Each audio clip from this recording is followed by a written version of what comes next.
Hi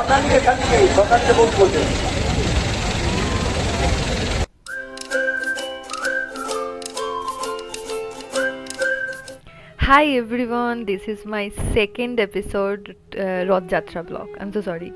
so আমাদের যেটা দেখলে সেটা হচ্ছে একদম পুরনো রথ ছিল, একদম ছোট্টবেলা থেকে আমি ওই রথটাতেই দেখে এসেছি। তারপর তো 2 বছর হলো জাস্ট এই বড় বড় রথগুলো ওরা তৈরি করেছে।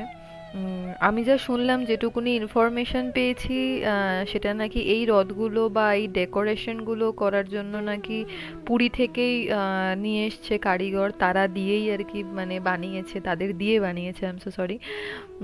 তো এই যাই হোক, দেখো কত সুন্দর এটা। আস্তে আস্তে সন্ধে হয়ে গেছিলো আমি যখন তুলছিলাম। তো তারপরে পাশের একটা রাস্তা আছে, ওখানে মেলা লেগেছিল রথযাত্রার। তো আমি জানি না কতদিন থাকে মেলাটা, বাট আমি ভাবলাম সেদিনকেই একা একাই যখন আছি একটু ঘুরে আসি।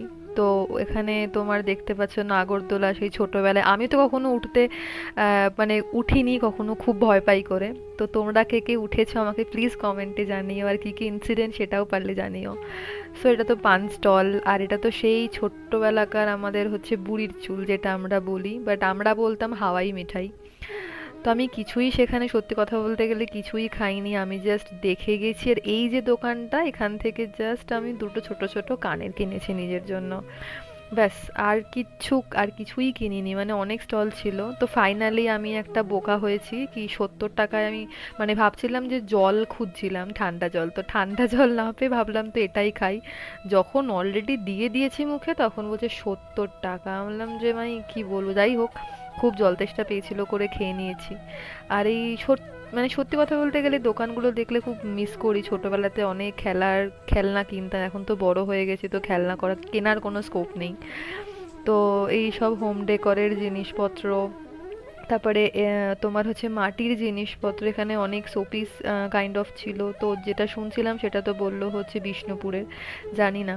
তো তারপরে যাই হোক, এই মিষ্টির জায়গায় চলে এসেছি। মানে মেলা মানে হচ্ছে জিলিপি আর মালপো হবে না, এটা তো কোনো কথাই হয় না। যারা যারা মেলা জানো তারা খুব ভালো করে জানো যে এটার মাহাত্ম্যটা কি।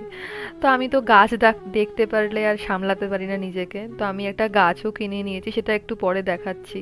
আর এই যে এটা কাঠের ফেমাস পুতুল, তো প্রচুর জন কিনে থাকতে পারে, আমিও কিনেছি। তো যাই হোক, আলটিমেটলি তো মেলাও ঘোরা আমার শেষ। আস্তে আস্তে বেরিয়ে গেলাম আমার বাড়ি যাওয়ার পথে। তো লাস্ট আমি এটা মনে হয় আই থিঙ্ক সুভদ্রার হয়তো রথ ছিল। যাই হোক, সেও চলে যাচ্ছে সোজা রথের দিকে, উল্টো রথে আবার যদি পারি নিশ্চয়ই তোমাদের দেখাবো। তো আলটিমেটলি যাই হোক, ছোটবেলাকার অনেক স্মৃতি, অনেক কিছু মনে পড়ে যখন ছোটবেলায় রথ টানতাম। আলটিমেটলি মনে হয় না ছোটবেলাটাই অনেক অনেক ভালো ছিল, অনেক পিসফুলি লাইফ কাটাতে পারতাম। বড় হয়ে গেছি তো, অনেক লাইফে সমস্যা, অনেক কিছু আছে। যাই হোক, এনিওয়েজ আমার দিনটা ভালোই গেল, নিজের মতন করে আমি কাটিয়েছি। তো এই যে এই দেখো, এই গাছটা আমি হচ্ছে গিয়ে কিনে নিয়েছি, এটা হচ্ছে রাবার প্ল্যান্ট, তো আমার ঘরে আমি রাখবো। তো যাই হোক, ভালো লাগলে প্লিজ সাবস্ক্রাইব করো। Once again thank you so much. আগের ভিডিওটাতে অনেক ভালোবাসা পেয়েছি। ততক্ষণে টাটা, বাই বাই।